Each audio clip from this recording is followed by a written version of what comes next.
When we first saw Quicksilver's Active range at its introduction back in 2011, it really did hit the spot.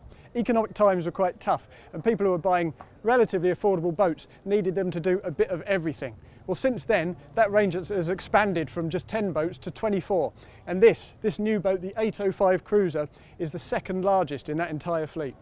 One of the ways that Quicksilver builds versatility into each hull length in the Active range is to enable 4 different configurations.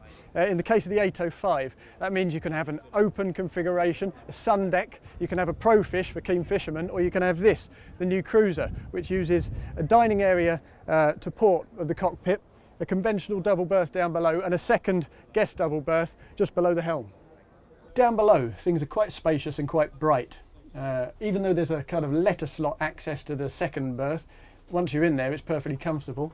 You get the heads to port, a separate compartment, and up here the main double berth is very spacious, but it's not convertible, so you can't sit down here and eat, and that means that if you buy this boat you probably need to invest in the canvas covers so that you can have a bit of alfresco dining up above in the cockpit.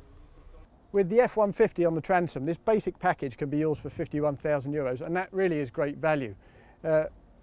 But with the power plant, as with everything else, there's versatility here. You can spec it with anything up to twin 200s or a single 350.